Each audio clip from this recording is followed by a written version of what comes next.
Well, we're doing a video here looking at, first of all, Rich showed a video that we had done 5 or 6 years ago with my morning exercise program and some Tai Chi work and so forth and so on. But something's happened since then. In September of this year, I had a hemorrhagic stroke and was in the hospital for 2 weeks and had to be life flighted and so forth and so on. So my world's changed pretty radically, and it's in some ways painful to look at me in the prior state, moving around so quickly and so briskly with and also thinking about how I, in many ways, was coming up short sometimes, even at that time. But now, of course, I'm on a whole different level, and so this is the 10th week now since my event, and my world has changed dramatically. And first of all, I had no feeling on my right leg at all. I still have some numbness all the way up through the leg and whatnot, but initially I had no feeling, and my whole right side feels slightly like it's on fire now. I mean, every time I touch it, anywhere I touch, it feels like it's up against something hot, like a boiler plate or something, or a skillet. It's an odd kind of sensation that accompanies me wherever I go, whenever I do anything. And so it was pretty painful seeing this video and knowing how I've struggled to learn how to walk and move around since then. You can see here on my foot, I've used TheraBand here, and I've got it wrapped around my knee, wrapped around my ankle, and I've got a short band hooked onto my foot, so that helps me with my remaining foot drop. I have foot drop because I have no feeling in this first toe here and so forth, right up through the midline of my body, right up past my face, up over the top.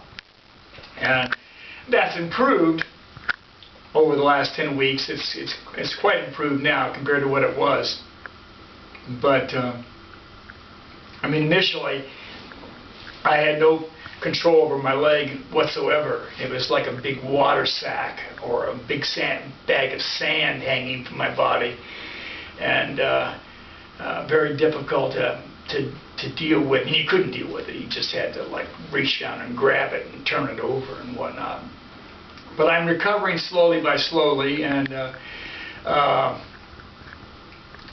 so today we're kind of catching up on a little bit late. I guess it's the 10th week, and I'll show you how I'm moving around now a little bit. You can see that when I'm walking fairly well now. I mean, my knee is not right. I have a tendency to hyperextend and whatnot, but my foot kind of drags a little bit because of the foot drop and whatnot.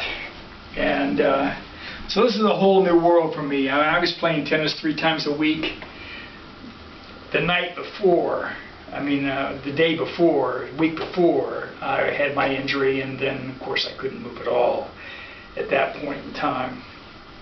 So originally, of course, I couldn't even. Fortunately, I can stand fairly well, so that's lucky. I'm just happy that has worked out that way for me. It could be a lot worse than it was. But originally, as soon as I was able to, I began to do movements, and I was trying to do planks and whatnot, and in my bed in the hospital, and trying to keep moving and doing some bilateral motions and whatnot in the hospital, trying to keep my activities going. And then after the time I got home and got released from the hospital, I was able to eventually was able to walk without a walker and whatnot. And then I started doing some Tai Chi movements, like doing the prayer wheel or doing push hand kind of motion here. And that's just to get that weight, get used to having the weight going onto the foot, and to having the knee bend and receive the weight, shifting it forward and back and whatnot, and then coming out to the side and shifting it forward and back and getting some weight back on my legs. This, I mean, I wasn't able to do even something as simple as this initially, but after a week or so, I was able to like get myself to do that, and then I started doing some rudimentary Tai Chi motions like walking, holding Tai Chi and whatnot. And I mean, it's I mean, this doesn't seem like that big of a deal, but it's surprisingly difficult when you can't feel your leg, so those were the ways I approached it, and I began to use the floor.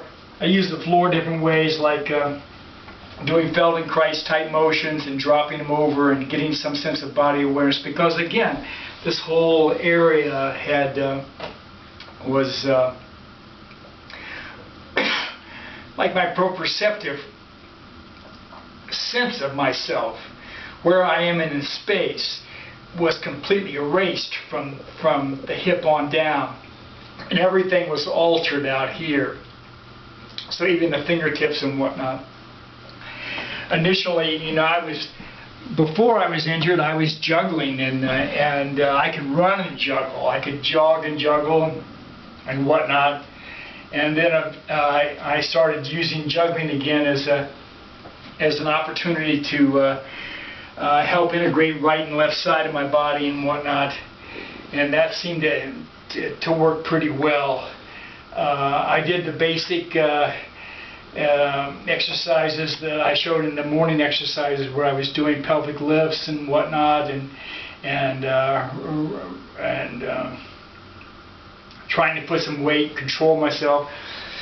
You can see that, like, what happens when you lose your perception of yourself in space, then you're like, I mean, I can do some things now. Let's say I'm doing pelvic raise like this. If I put my leg up, so forth, and here, to make it go steady, it's very difficult.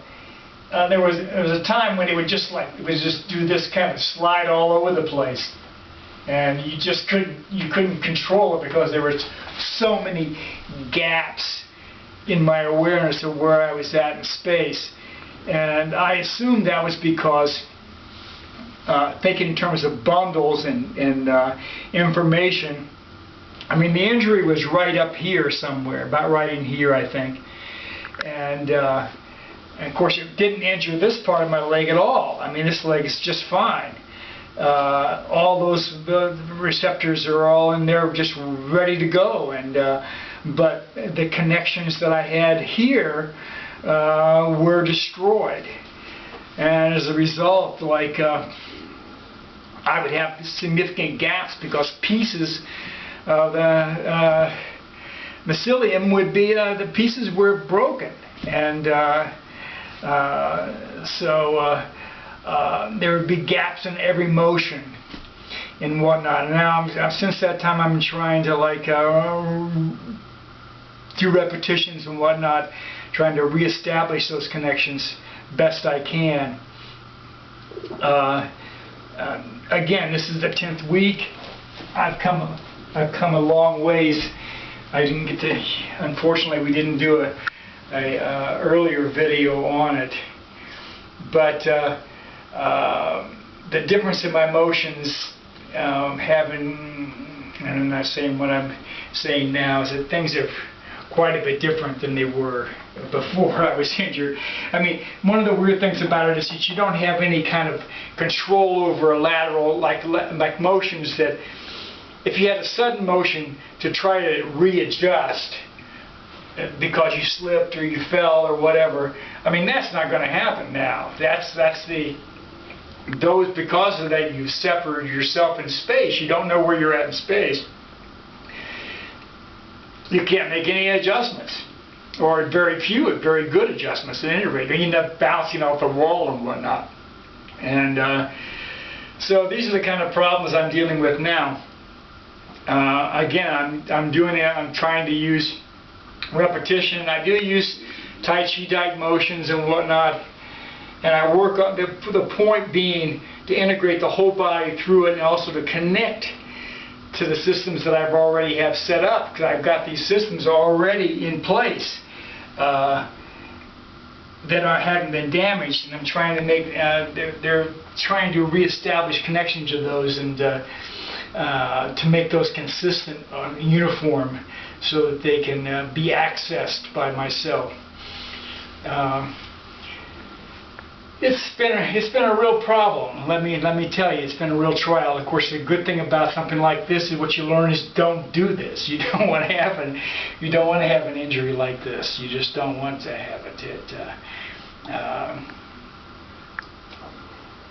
It just changes your relationship between the world. It brings your horizon in. One thing I've noticed is that, like, you know, the idea of thinking the future, or thinking even about thinking the past, it's difficult to think about them in the same way you did before. It's like dreaming. I don't dream of myself in the same way as I did before. The body perception has a lot to do with decision making, I think.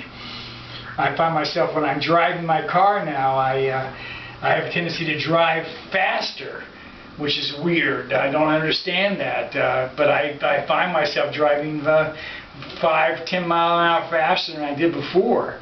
And again, I think it's part of the decision making, is because the whole organization of the body lends itself to supporting whatever kind of decisions you make. And once there's some areas that are fragmented off, then you're not as whole in the way you look at things. And I noticed that I started to play pool again. Originally, I played pool right away with Bill, and it's very difficult to concentrate and focus on what the task was in front of me. And of course, the cue is like wavering around and moving like all over the place, you know, and you're trying to like make it steady, but this arm is like you don't know where it's at in space, so you're trying to get it to line up right, and but now, after a number of weeks, it's beginning to come around, and I'm beginning to run racks again, and so forth and so on. But that's all. I mean, you wouldn't even know that I was. Now, if I was standing here like this, you wouldn't have any idea that anything had happened. But as soon as I begin to move, it begins to reveal itself, and it's like that 24/7.